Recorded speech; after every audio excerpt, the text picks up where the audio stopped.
Welcome to the podcast where relationships, confidence, and determination all converge into an amazing, heartfelt experience. This is Speaking from the Heart.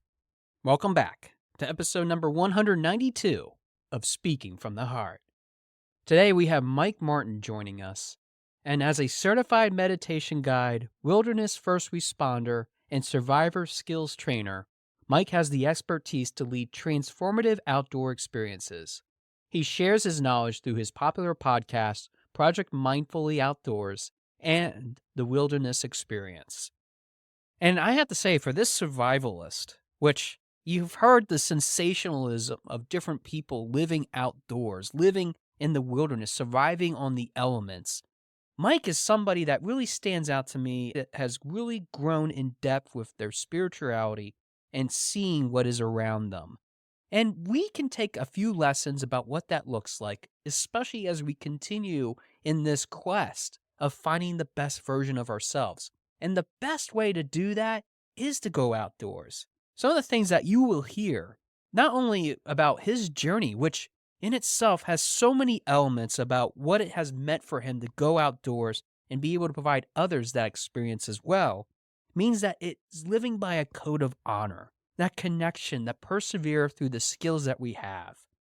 People that learn to go through adventures in life also have all kinds of experiences. But for our guest today to be able to build on that level of consistency and strength, getting more comfortable with the things that he has persevered through life, I think that you can see why over 393 plus episodes of what he's been able to accomplish not only is it inspiration for so many to show that grit and determination, but what it means to be inspired, not only on what it means to keep going, but to keep on doing, because through grace, through the strength that we learn in the journey that we walk, whether that's indoors or outdoors, means that we can find things in a full circle context, which you're going to hear more about, not only in today's episode, but how it could change your life for the better.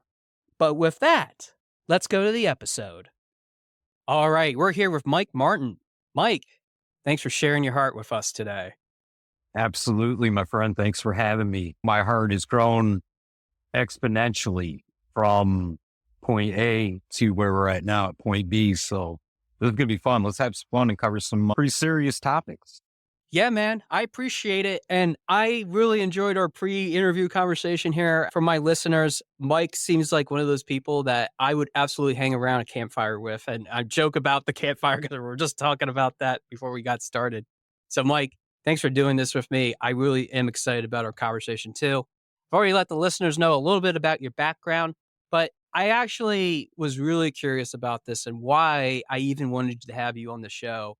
You do something that I haven't had somebody yet on this podcast talk about, which is not only do you do meditation, but you are a wilderness first responder and a survivor skills trainer.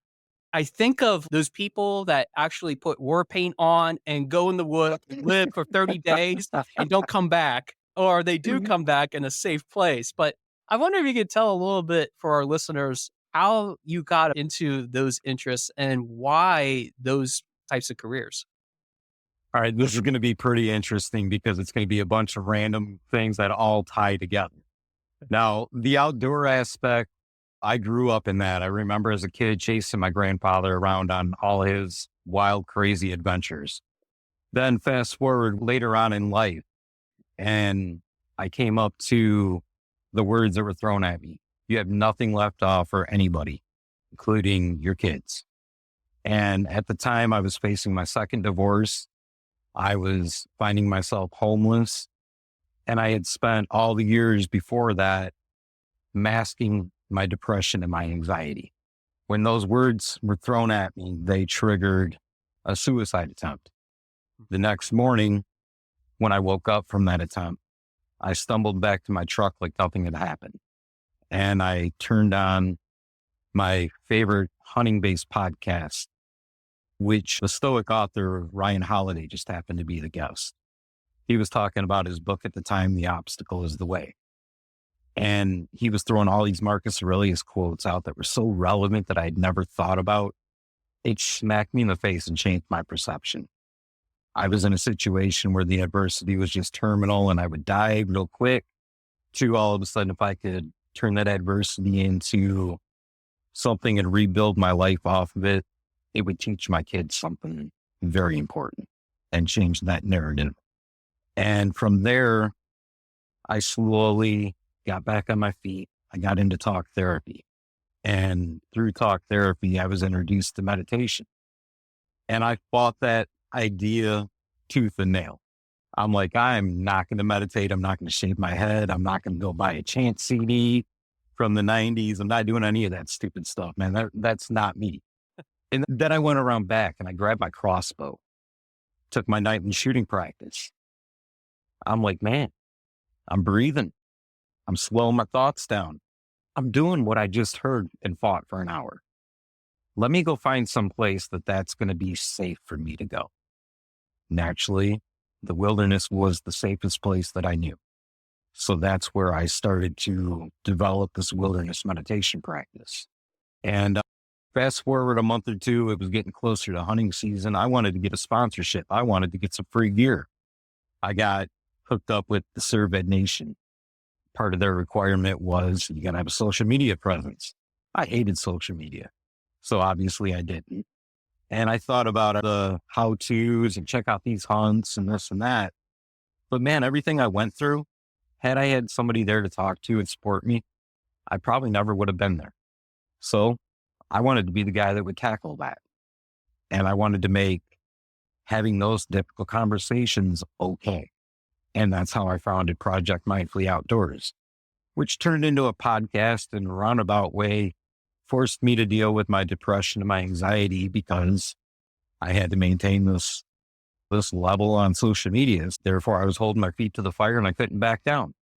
Lo and behold, 5 years later, I'm now taking people out into the wilderness, which brings up the first responder aspect of things, because I don't do a whole lot with it outside of the fact that I thought it was something that was important to be able to take care of a situation that ever came up.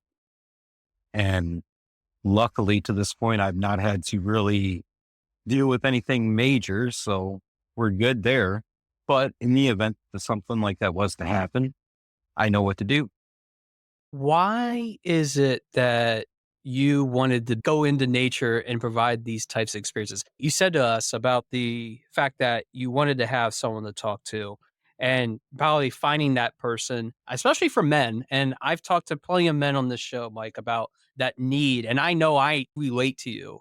When you're trying to find someone to be able to connect with, it's really difficult, especially for men, because then you got to show another side of yourself. And there's such a stigma with that. It's something that I even personally continue to work through, even after all these years of even also trying to end my life. Why is it that nature is your go-to? Other than running around as a kid, is there a sense of peace with that, or is there something else that draws you to it? Okay, well, as it's developed within this perspective and my practices now, I've become really attuned to the fact that in the living world around us, within the wilderness, nature, even something as simple as going to the park, nothing else in this world has the ability to tell a story. We like to get caught up in our stories of self-suffering. But if you go out into the living world and you observe, you see that life is just life. Things just carry on with their natural order. And one story that I really enjoy sharing was kind of that real aha moment in dealing with my anxiety based off of the power of observation. Because a few years back, it was November 15th, to be specific, the height of the deer rut. That's why I remember the date. And on this particular November 15th, it was cold. It was miserable. In fact, there was a blizzard going on. I had been standing up in my tree all morning, and sometime around noon, this beautiful young buck that I'd never seen before finally stepped out. Now, I hold myself to a rule that if I don't have a connection with that deer or a story, meaning I have to see it more than once before I'll draw on him, then I won't take the shot. So I'm standing up there in the tree and I'm thinking to myself, he's right there. I could fill the tag. I can go home, but I'm not drawing. And yet I call myself a hunter. So what am I doing? And then that struggle with anxiety that I'd been having really came to the front of my mind and my heart. And I thought about Longhorn, as I named this deer, and what he was doing. Here he is on the dinner menu for everything, right? And he's out on this particular day doing his job without a second thought, because he knows in the back of his mind that if he runs into danger, the skills are within him to get out of the situation. Now, an anxiety attack, especially a panic attack, isn't life and death, even though it feels like it. And if I was able to put myself in that frame of mind and look through the world through his eyes, I can remember I had that exact same skill set to get through whatever that situation may be at that very moment. And those are the kind of things that, as I progressed along this journey and as I worked with people, that I've really begun to embody and really come to understand in a whole new perspective. I love that. And I'm like sitting back and I'm thinking about this myself because I've heard it in different ways from not only people I've also had on my podcast, but I'm thinking about even my own clients. And every exposure to even some of the things that we learn from other people or even other experiences, it is truly fascinating to me how much we actually gain out of it. One of the cool things, and I'm sure you could relate to this, I've gotten so much out of doing this whole experience of doing this podcast than I would have ever gotten out of 10 lifetimes. And I say that because in the back of my head, I know that these are the right things I need to do, but my front part of my brain says, no, I have anxiety about wanting to do that. It's almost as if there's this natural shift back and forth, trying to figure out what's the best way to not only connect with others, but also how to work through some of these problems that often come up in life. It almost sounds like to me that when you're talking about Longhorn, the deer that you named, it's almost not only just a sign of respect, but also being at one with the fact of we all go through it. It isn't just about humans. It's about nature in general. I don't know if you want to say anything to that because I really fascinated by this. You're absolutely correct on that point. There's a struggle, whether it's something that we put a story behind within our own minds, or it's something that we observe. If we're sitting out in the field, and actually a better idea with that would be standing on a boat, fishing. There is a reason that we have the fishing lures that we have to trigger the predators.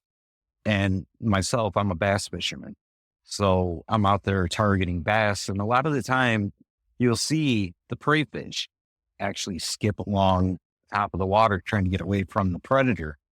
And that was another moment that really helped me understand my place within the world, if you will, is the fact that I have a voice.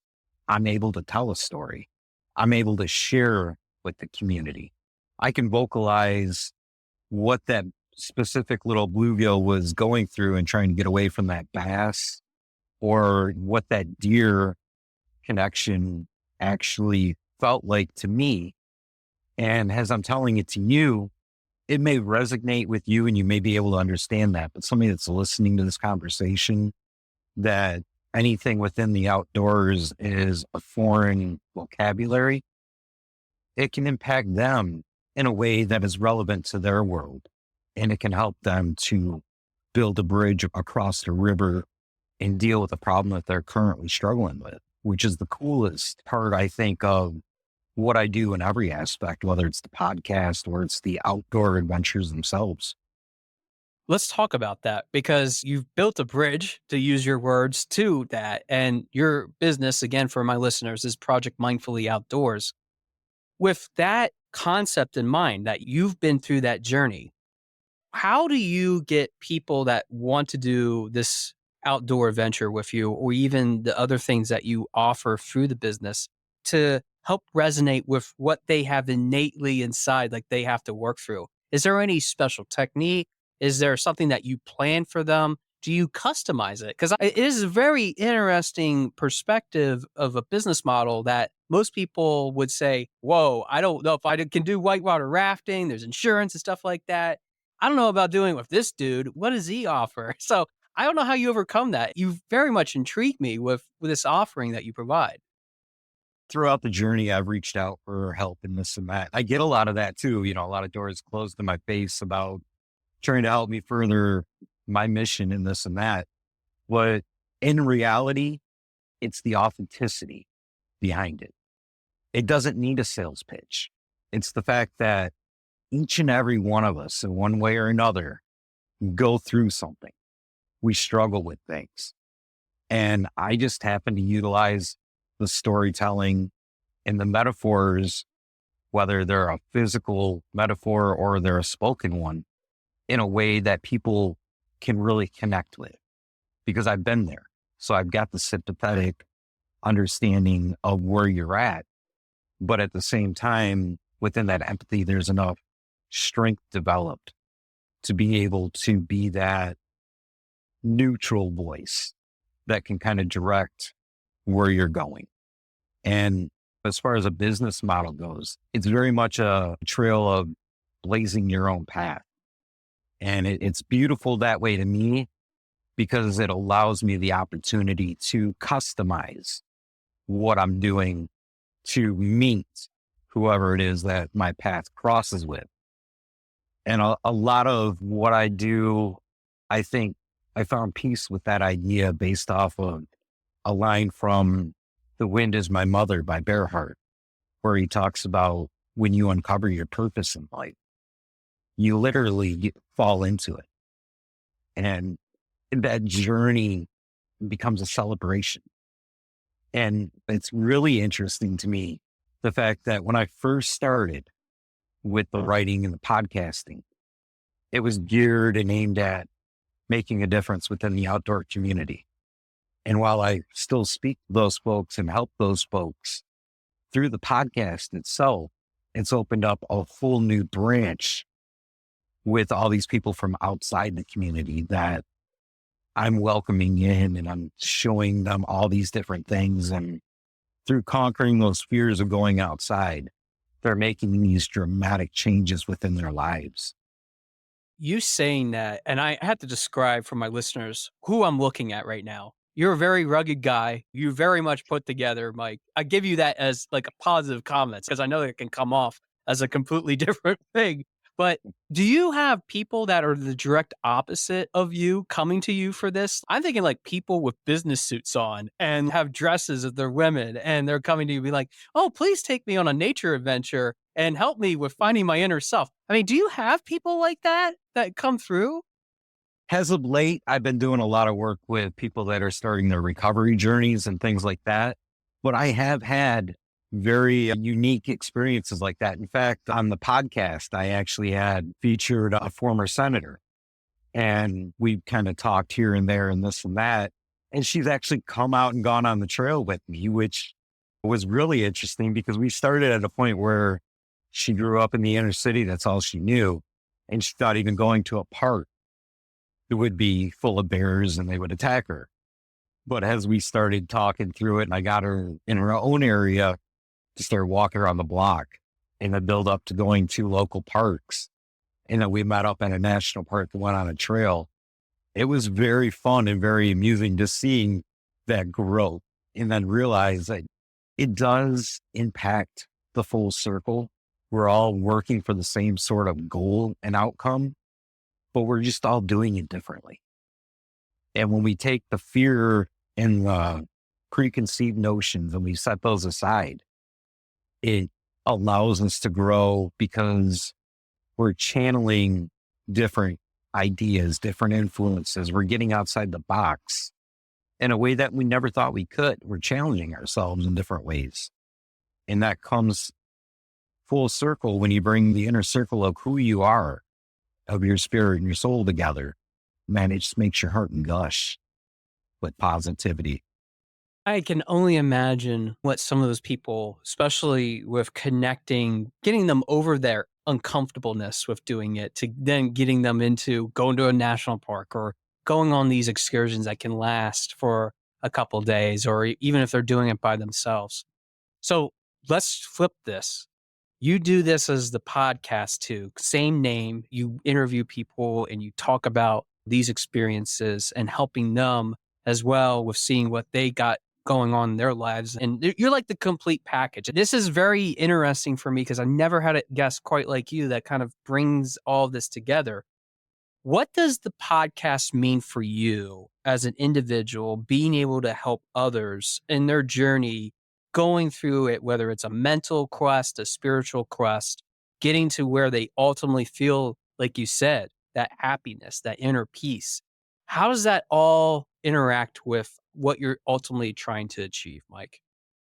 I think if I take all of that out of the equation and I just shine the light on myself, what the podcast essentially means for me is a way to develop my voice, because my social anxiety at points, especially within the last 5 years, has been so severe to the fact that I isolated myself to where I was sitting in a tent. That was kind of where I lived, and that was just what I did. And even during COVID, when all of this first started, I was having such difficulty that I would go days without eating, because being homeless, living in my truck, it was hard to keep food. I'd have to rely on going through a drive-through, and I couldn't make those decisions, let alone express them. And by doing the podcast day after day, I've learned how to become comfortable with my voice. I've become comfortable with who I am. And then when I shine that scope out on a broader range, and I think about the people that have reached out to me and shared their story and inspiration that they have found within what I do and the message that I share, it's just baffling. It's like a celebration, because I'm one of those people that I don't give myself much credit for what I do. I'm always on to the next thing and this and that. However, when somebody sends you an email and tells you, I heard your message and I heard your podcast, I was struggling the same way. And I found inspiration within your story to realize I can make it through the next moment. Those are beautiful things to me. They're so easy to celebrate, and they speak to my soul, and they speak to the purpose that I'm here. I have to say this, and your last comment threw me off, because I find it as, even though you've been through all this, you saying that you're still kind of picking up all these pieces and putting them into this bigger tapestry of who you are. As of the time of this recording for my listeners, obviously I do these episodes way in advance, and then I publish them because of the schedule that I have. But at this very moment, Mike, you have, and I'm shocked by this because I'm said to you just before we started, I'm only up to 192. You're number 192. 393 episodes that you've published. And it isn't about quantity. It's about the quality. Absolutely. So here's my question.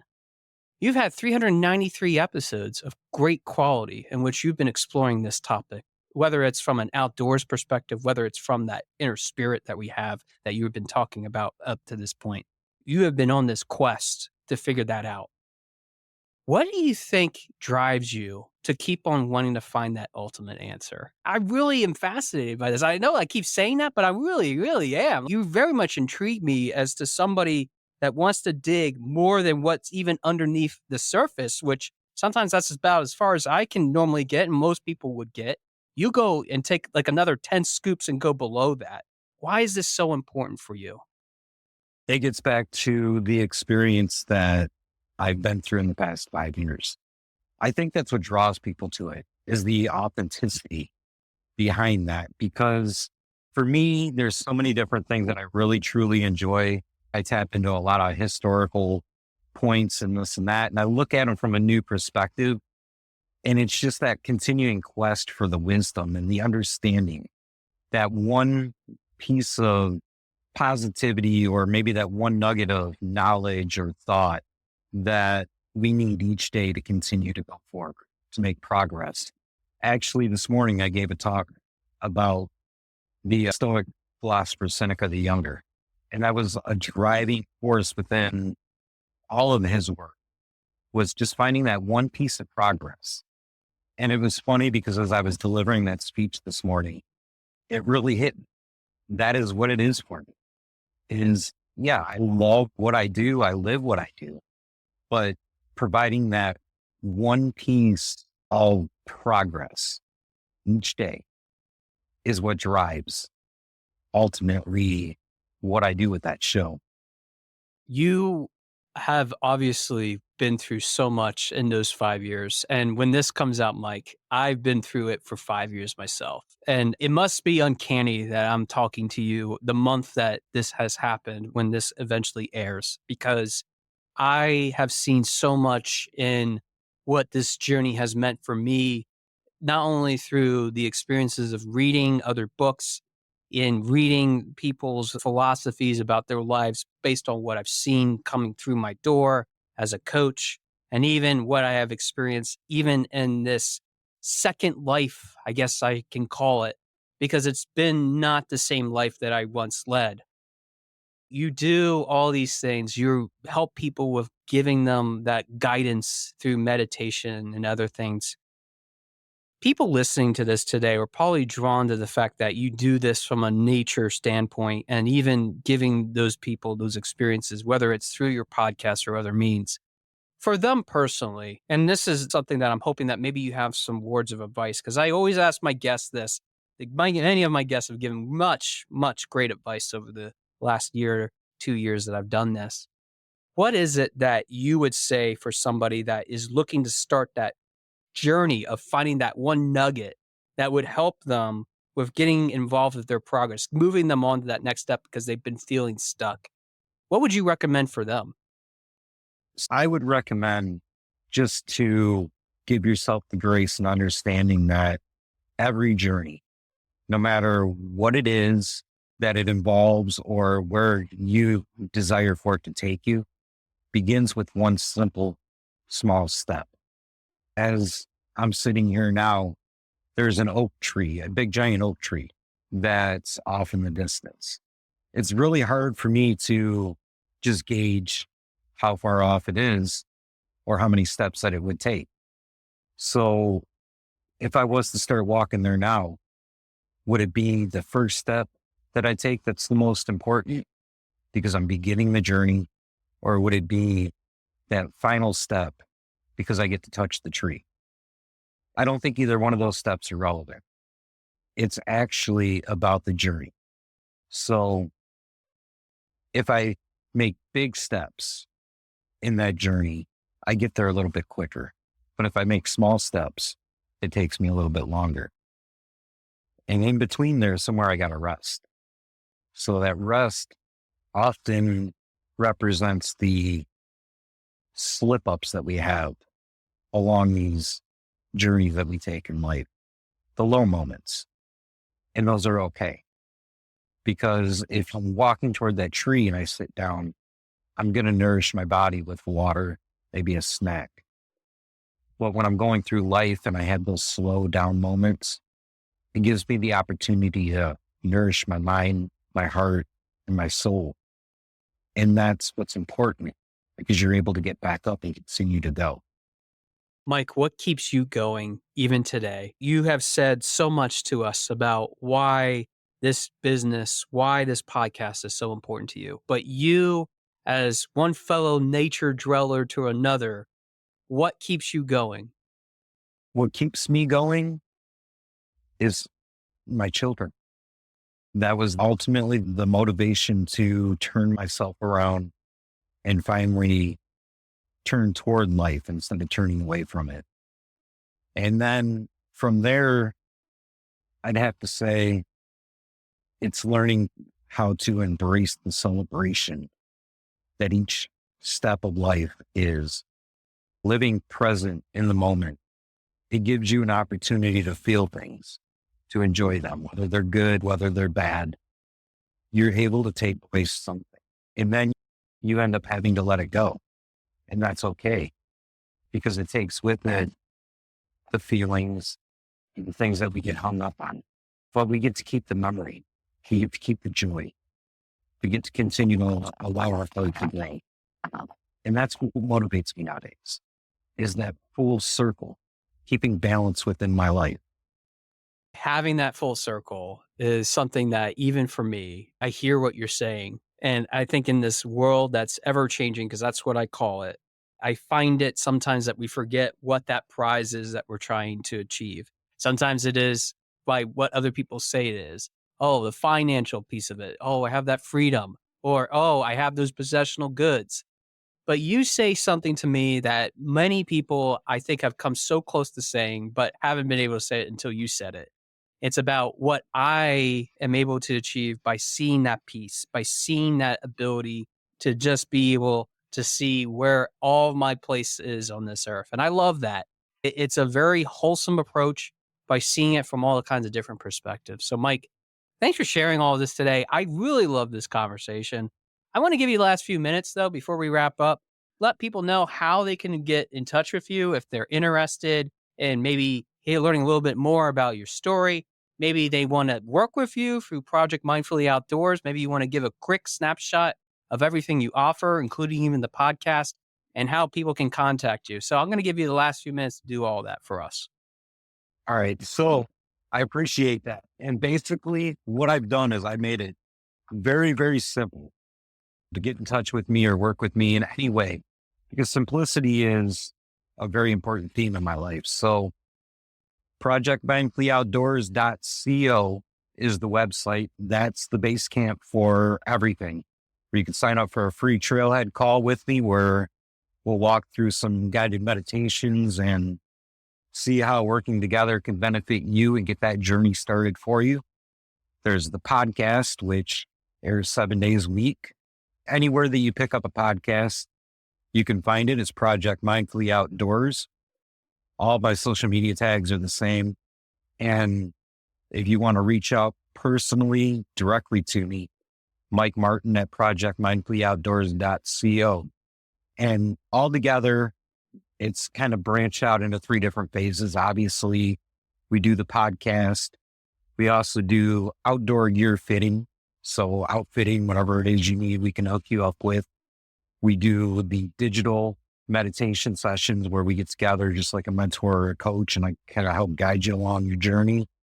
And then the cool part that we rolled out this year is the indoor meditation classes, but we get into the outdoors together. We'll take a hike. We'll go on some different excursions, whatever it is that you feel that you want to go out to do, to experience, and ultimately build that better aspect of yourself, literally one swing of a hatchet at a time. Man, I feel like Abraham Lincoln a little bit.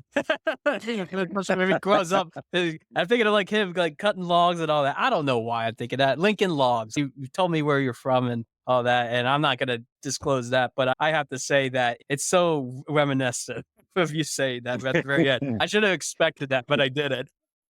Mike, I got to say this before we wrap up. First off, thank you for failing to kill yourself, because I'm going to be honest with you, dude. I am so glad that we've had this conversation today. You've given me some perspective that I'm not alone. And I'm a little selfish right now. I got to say that I'm so glad that we had this conversation, because we've both been similarly on the same journey together, whether we were from different parts of the United States. I do want to say it's very unique to me to have somebody on that takes this journey seriously through ways in which is a experience in nature itself. It is very fascinating. It's something that intrigues me, because not many people think about, well, how do I get away? How do I stay away from all these bad influences? And essentially, you already can. It's a matter of just walking outside your front door or your backyard, if you have a backyard. And if you don't, it's called a park. And there's plenty of parks all around, and being able to ground yourself. You're not talking about grounding yourself, though. You're talking about finding peace where peace exists within ourselves. And that's a journey that each of us have to find on our own. And I love that you're guiding people to do that through a variety of different ways. And for all those reasons, Mike, thanks so much for being on Speaking from the Heart today. Not only did I enjoy our conversation, but I love that you're doing this work. Keep doing that work. And I'm proud of you, brother. Thank you. Most definitely. Before we go, though, since we do have that common thread, I want to add one really important thing. Go for it. Is that the common thread of suicide. It's not necessarily the fact that we want out. It's a breakdown of our coping abilities. of our coping skills.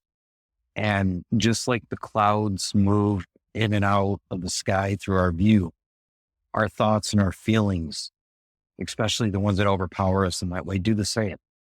So if you can just take a moment to sit down and touch some grass, as the hip kids say nowadays, just sit down, feel that connection. Mother Earth is here to take all those things away from you. That's her job, to support us. Just allow yourself that grace for that one moment to allow that cloud to blow past you. Thank you. Yeah, thank you, Mike. And I think it's so wise to say that. And for anybody, there's always 988, especially in the United States. If you're outside the country, which I know I have a few listeners, there's always resources available closest to you. But I will say that you are valued, and it is a matter of just being able to find that source, even if it is just walking outside your door. You've proved my point, and I love that you said that to wrap us up. So, Mike, again, thank you for all your wisdom and your words today. Anytime. I appreciate it. Thank you. Again, I want to thank Mike so much for being part of the show, sharing a lot of his expertise and what he's been through. I commend you, sir, for what you've been able to achieve. And I commend all of you, my listeners, and what you've been able to learn through life, being able to chase all the things that you have going around you, even if your kids are part of that equation, dealing with life at the same time. Because what we are able to do, what we're able to focus on when we move ahead, is by being able to turn ourselves into this practice of being better, being more consistent, heading into a direction that, although we might be going through some valleys, we will definitely climb the mountaintops, literally, as this gentleman has talked about today. But the biggest thing that stood out right from the beginning is about his suicide turning into a meditation exercise, being able to get more attuned into nature, knowing that we are, by law, natural creatures. It isn't like we separate ourselves from the animal kingdom. We are part of this bigger collective. And to talk to someone, to provide that comfort to somebody, especially in the safety of somebody that is professionally trained to lead outdoor excursions, is something that, for me, as I've had so many people on this show, this really fascinates me more than anything. Living around us is the ability to have all the resources provided right in the backyards of our own homes, regardless if we live in cities or not, to be able to survive. But being able to take care of ourselves, being part of this exercise, means that we also have to live by values, that code of honor.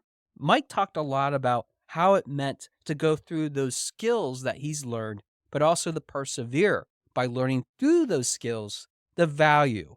And value in itself means learning to share your voice, being able to tell your story of what it means to be involved with it. And he really dug deep with us today. And it just shows that he's been practicing this craft through that meditation exercise for many years. But authenticity in itself doesn't need a sales pitch. I didn't need to tell you that.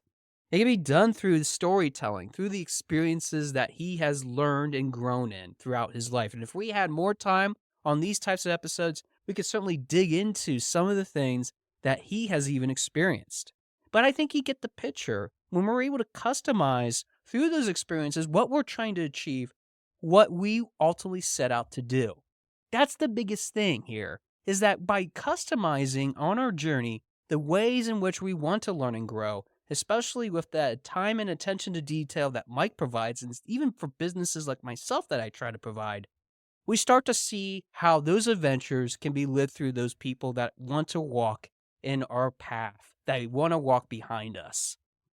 I always think about the poems that are written by Robert Frost when I think about the roads that we take.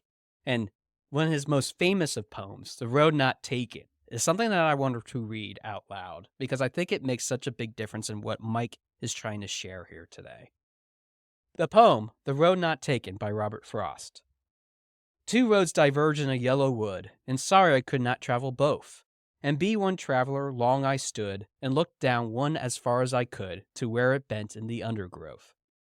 Then took the other, as just as fair, and having perhaps the better claim, because it was grassy and wanted wear, though, as for that, the passing there had worn them really about the same. And both that morning equally lay in leaves no step had trodden black. Oh, I keep the first for another day. Yet knowing how way leads on to way, I doubted if I should ever come back. I shall be telling this with a sigh, somewhere ages and ages hence. Two roads diverged in the wood, and I took the one less traveled by, and that has made all the difference. The paths that sometimes we walk on, especially in what Robert Frost's poem talks about, is really not just what people have already laid out in front of us, but also the ones that, although they have been laid out, they might not be walked on as much. Because especially when it comes to the things that we go through in life, we have to sometimes cut down our own path. And I always think about, when it comes to these types of episodes, what we can all be doing differently. Can we be walking a different type of path? Can we be channeling different ways of achievement? And I think in Mike's story today, he's built on this strength, this consistency, this direction of being more comfortable, being more engaged with not only the people he wants to serve, but also for himself. And it has to come full circle, 360 for that matter, when it comes to even doing what you really set out to do. We can create that opportunity, though. We have to stay focused, which, for Mike especially, 393 episodes with all the things that he's been able to achieve in his podcast really shakes me to the core. It's something that, yes, as I get ever closer to my journey of achieving so many different types of things, being able to do almost 400 episodes when we recorded this is something that I am just shocked by. But we have to give grace in those that are able to do it and others that are not.